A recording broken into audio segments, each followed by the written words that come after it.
guys, welcome back to another video. So ரொம்ப நாள் ஆச்சு இந்த ரெஸ்லிங் மேட்ச் எல்லாம் பார்த்துட்டு WWE எல்லாம் எனக்கு தெரிஞ்சு நான் என்னோட சைல்ட்ஹுட்ல தான் பார்த்துருக்கேன். ஸோ அதுக்கப்புறம் இப்போ WWE தமிழ்நாட்டில் நடந்துருக்கு. ஸோ தமிழ்நாட்டில் 2 நாளைக்கு முன்னாடி WWE நடந்துச்சு. அது யார் விசஸ் யாருன்னு பார்த்தீங்கன்னா டிஎம்கே விசஸ் விசிகே. ஸோ இந்த ரெண்டு பார்ட்டியோட மோதலில் நம்ம பார்த்துட்டு தான் இருந்தோம். ஸோ நிறைய நியூஸ் சேனல் இதை பற்றி ரிப்போர்ட் பண்ணிருந்தாங்க. ஸோ எதனால இந்த இஷ்யூஸ் எல்லாம் ஆச்சுன்னு உங்களுக்கு எல்லாருமே தெரியும், நான் சொல்லி தெரிய வேண்டிய அவசியம் இல்லை. ரெஸ்லிங் மேட்ச்ல நோ ஹோல்ட்ஸ் பார்னு அப்படி என்ன ஒரு மேட்ச் இருக்கும். ஸோ அந்த மேட்சோட ஸ்பெஷாலிட்டி என்னன்னு பார்த்தீங்கன்னா ரிங்குக்குள்ள மட்டும் இல்லை, ரிங்குக்கு வெளியிலேயும் நமக்கு என்ன சொல்றது ரெஸ்லிங் பண்ணலாம்.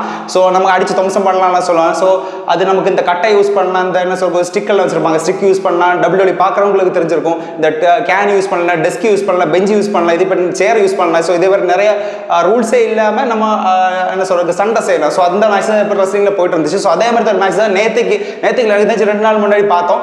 அந்த ரிங்குக்கு வெளியிலே நமக்கு அடிச்சுக்கலாம்னு சொன்னேன்ல. ஸோ அது மாதிரி தான் மேட்ச் இப்போ நடந்துச்சு. எனக்கு தெரிஞ்சு நோ ஹோல்ட்ஸ் பார் மேட்ச் மாதிரி தான் இருக்கும்னு நினைக்கிறேன். எக்ஸாக்ட் வேர்டு என்னன்னு எனக்கு தெரியல. ஸோ ரொம்ப நாளாச்சு அதை பார்க்கறத விட்டுட்டு. ஸோ தெரிஞ்சவங்க இப்போ ரெஸ்லிங் பார்க்குறவங்க சொல்லுங்க இது எந்த டைப் மேட்ச்னு. ஸோ இதில் என்னன்னு பார்த்தீங்கன்னா எனக்கு தெரிஞ்சவங்கலாம் போன் ரெஸ்லர்ஸ்ன்னு நினைக்கிறேன். அவங்களோட பேஷனே ரெஸ்லிங்காக தான் இருக்கும்னு நினைக்கிறேன். ஸோ அவங்களோட பேஷனை விட்டுட்டு வேற வழியில் வந்ததுனால தான் இப்படிப்பட்ட நிலைமை உருவாயிச்சுன்னு நினைக்கிறேன். மட்டும் இல்லை இந்த ஒரு சிச்சுவேஷன் அவங்களோட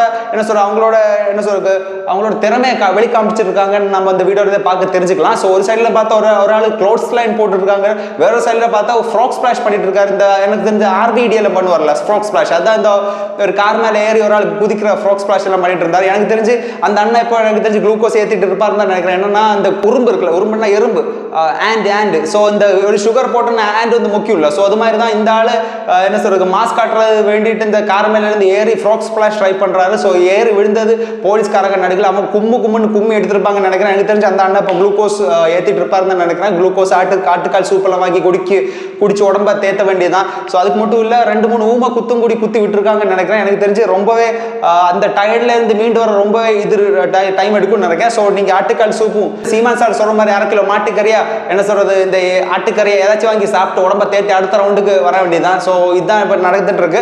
இவங்க ஒரு அத்லீட்ஸ் கூட. ஸோ அவங்களோட பேஷனை ஃபாலோ பண்ணாம வேற ஒரு வழியில வந்ததுனால தான் இப்படித்தான் இஷ்யூஸ் எல்லாம் நடந்திருக்குன்னு நினைக்கிறேன். அவர் நேற்றுக்கு இந்த கார் மேல இருந்து ஏறி குதிச்சு ஹைட் நீங்க பாத்துக்கலாம். ஸோ அவங்கள அப்படியே அது ஒலிம்பிக்ஸ் ஹை ஜம்ப்ல விட்டுருக்கலாம். ஸோ அதே மாதிரி இந்த லாத்தி சார்ஜ் பண்ண போயிட்டு ஓடுற ஓட்டம் எனக்கு தெரிஞ்சு உசைன் போல்ட்டுக்கே டஃப் கொடுக்குற மாதிரி ஓடுறாங்க.